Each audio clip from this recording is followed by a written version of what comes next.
they were obviously in a game of teams, two teams that were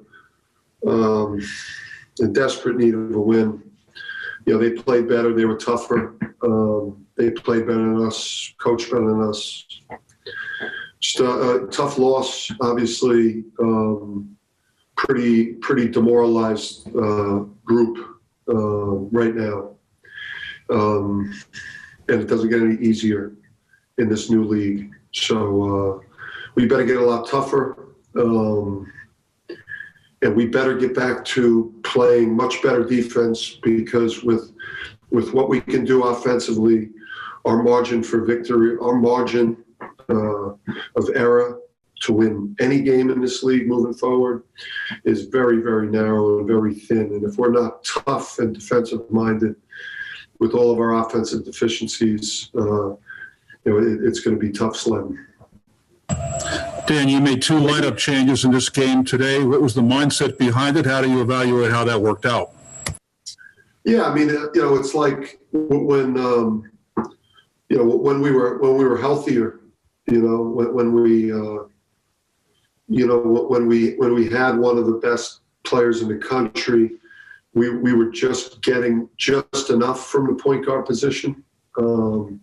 Obviously, with the situation that we're in right now, we need a lot more from the point guard position if we're going to win games the way that we're constituted currently. So, rewarding Jalen for having a really strong offensive game the last time out, and then also, trying to send RJ a message that we need a lot more from him. Not just offensively, but as a leader and as a defender and as a tough guy. So obviously I'm not sure what to do now because, Jalen didn't play very well and RJ had a good first half and, didn't give us a lot in the second half.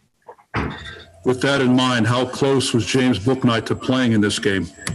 Not close. Things, there was a,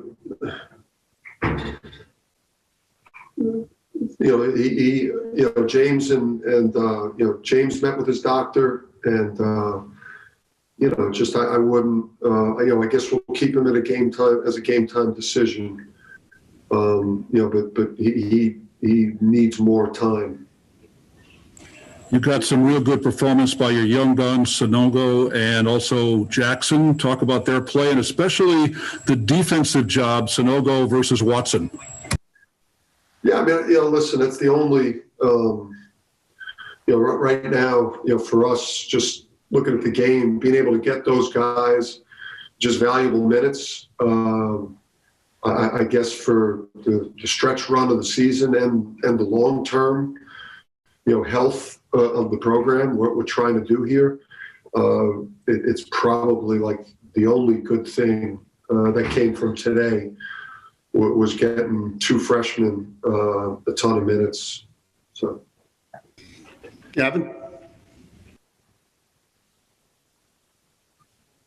Dan, are you getting the shots you want offensively? I mean, what's behind the struggles?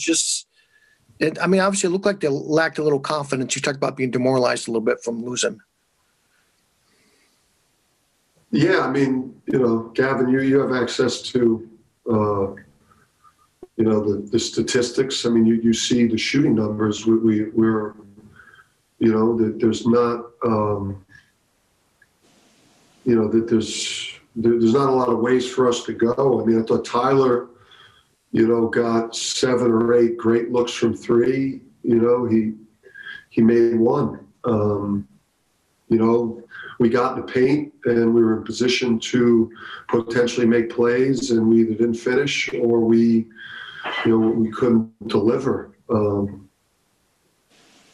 It's for us, there's not a lot of guys right now that we could just throw the ball to and they could bail us out.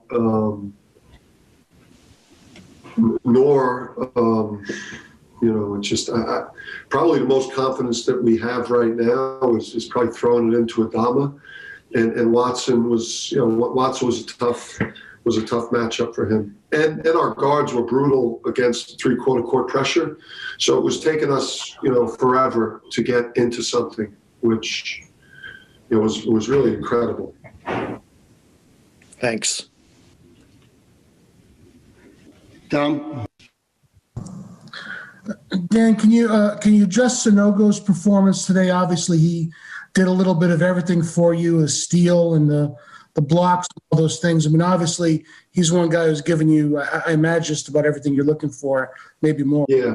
I mean, listen, for this league and the level that this league is at compared to the last league that we were in, this is a big jump up. And obviously, with what he's displayed on game night and what he shows us every day, we feel like there's a guy right there that we know is Big East caliber and could help us get back to playing at the top of the food chain here. Thought his rim protection today was really, really good.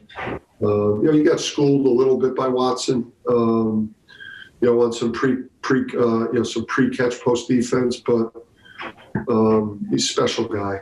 And, just seeing him and Andre run around out there was really maybe RJ's first half is pretty much all we have from today.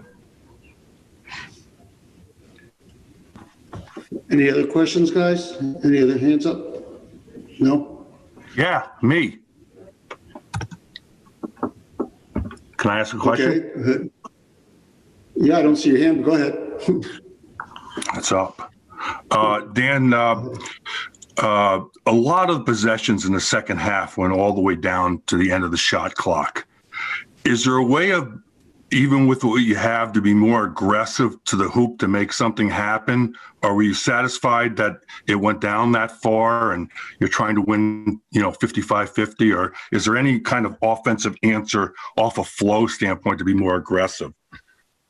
Yeah, Jeff, I think obviously the three-quarter court, pressure, bothered us. We weren't very aggressive against it. We wanted to try to attack it more, throw the ball ahead and see if we could get something, something quick. So we weren't really getting into anything until there was like 17 on the clock. We would love to, have, more dynamic things happening earlier in the possession. And to be able to be more prolific. But I think right now you have a lot of guys that are struggling, with their confidence. Offensively, obviously, Book Night, he disguised a lot of our deficiencies at that end of the court. But we don't have a lot of places to go, with the ball offensively right now that we have a lot of confidence in. So we've got to try to win ugly with our defense and playing long possessions on offense, because we're not going to win many games that get north of 70 with this group, maybe even 60. If I could ask a follow-up on Book Night, I want to ask this as respectfully as possible. After the game was against Seton Hall, you said the kid's a baller. He pushed hard to play. He put a lot of pressure on the medical staff. And, we know what you tell us, you know what I mean? And that led to a lot of speculation that he was going to, play today in a game time decision. And now we hear that he said he's further away. Those two statements aren't congruous. And I was just, if you could help me close the gap. Yeah. I'll do the best I can without painting myself into a corner. Again, he, over the weekend went live and, went live in the practice and, really, was imploring our medical staff to allow him to play, which we don't, which we obviously, he used, a separate surgeon for the surgery, and that surgeon, when he met with James on Monday to get cleared for this game today, and he had discomfort still, and the obviously him and the surgeon made a decision to shut him down longer. Okay, thank you. Yeah. So that was that's not UConn doctors or UConn training staff or the team doc don't have the authority to clear James. It's obviously the surgeon that that he chose. Sean McFarland? Going back to Sanogo, he has 3 of his last 4 games coming to this. He had double digits, and then tonight he stuffs the box score on both sides. What, in terms of his development, have you seen in these past 4 or 5 games compared to where he came in, earlier this year? Have you seen him make that leap as the season has gone on? I guess just talk about the development he's made from beginning of the year to now. Yeah, I mean, he wants to do well so badly. He's he puts a lot of pressure on himself because he wants it so bad. So he's settled down more when he's on the court. He's just scratching the surface. The things we see him do daily, are pretty impressive. I love the way he protected the rim today. I love the way he fought on the backboard, and he's right now he's developing into potentially our best player, which is good news for the future, but not great news for the remainder of the Big East calendar, because it's not too many teams in this league whose best player is a freshman and they're doing well.